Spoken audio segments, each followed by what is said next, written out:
10 years in the life of the Fuji Declaration, eventful years, years in which the relevance and the importance of the message of the Fuji Declaration has grown immeasurably, grown to the extent where we say that unless this message is taken seriously and is acted upon, the future for humanity is dismal. But there are hopes, there are hopeful signs that we are taking the message seriously. Now, what is this message? The message is basically that we are not alone, left to our own devices on this planet. We are part of a divine plan. It's known as the divine spark. I argue that this spark is rooted deep in the cosmos. It is in all healthy organizations present. It is present in all planets that survive this life on this universe. We are a species that has been illuminated, and it continues to illuminate a divine spark. Divine spark, best expressed as love, unconditional love. We ask only to realize, to achieve what is patent, what is latent, what is potential in us.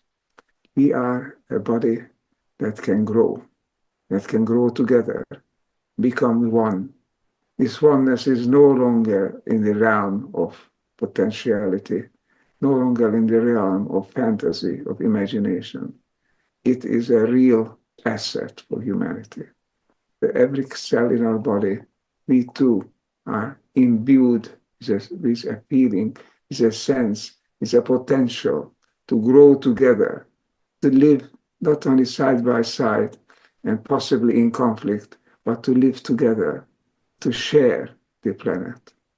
The Fuji message is that we can make it on this planet because we have the divine spark.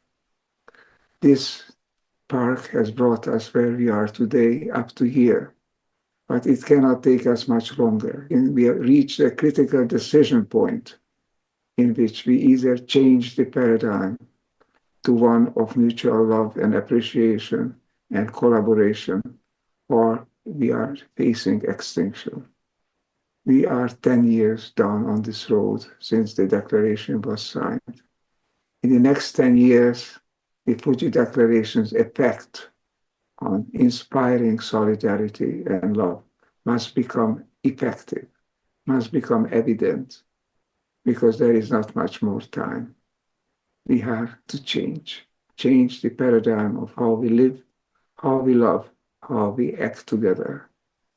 The Fuji Declaration shows the way, shows that we have this divine empowerment to live a life which is satisfactory for all, that we can all share on this planet, that we can all become as one. The Fuji Declaration shows the way, but it doesn't guarantee that we reach it. What we need to do is to follow it up, to become aware of this declaration, to make it ours, to realize that we are not alone, we are not left to our own devices. We are inspired by a divine spark, a spark of oneness. Without this spark, we would not be here on this planet, coherent beings, endangered, yes, but existing, still existing and still facing a bright future. Next 10 years will be decisive, and I hope 10 years from now, we will be able to say that we have made it. I think we have made it up to here, and that's remarkable. Now, the relevance, the importance of this declaration has grown, because without it, we are doomed. This has become evident. This wasn't evident even 10 years ago. We thought we could muddle through. No way to muddle through. We must adopt a new paradigm. It's a new way of living, of loving, appreciating, esteeming each other. I think we will make it. The next 10 years will show us.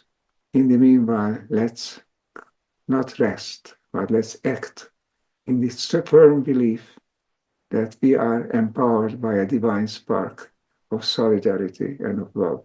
the realization is growing because the threat is growing, the danger is growing, and at the same time, the relevance of the divine spark is growing. And that divine spark will carry us through until we reach a point where we can share the planet so that we can all live on the planet in peace and in satisfaction, in fulfillment. The Fuji Mountains' lofty heights show us that indeed there is a higher sense of our life. There's a higher consciousness guiding us. And this consciousness is one which has been exemplified, metamorphosed, and actually shown by the declaration. It's a declaration of reality, of potentiality, of oneness, of possibility, a declaration that is up to us to put into action. Thank you for your attention and for following up the Divine Spark's message. It is a message for all of us, the message of hope, perhaps the only major hope of humanity on this planet, the hope that we can be divinely inspired to live together, to love one another. It's a beautiful planet. It is up to us to share it, to make it flower. I trust that the dangers that we now face highlight the need for it, highlight the fact that it is there, that it can be there as the way forward, and that we can follow it. The next 10 years will tell us. But it is there in front of us, waiting to be taken, the way forward with love and understanding and mutual esteem. It is relevant and clear now that the challenge is here. It's up to us to meet it. I trust and believe that we can meet it because the divine spark is in us. Thank you, and I hope to visit with you soon again, regularly, as we tread a pathway toward love and understanding on our beautiful, precious planet.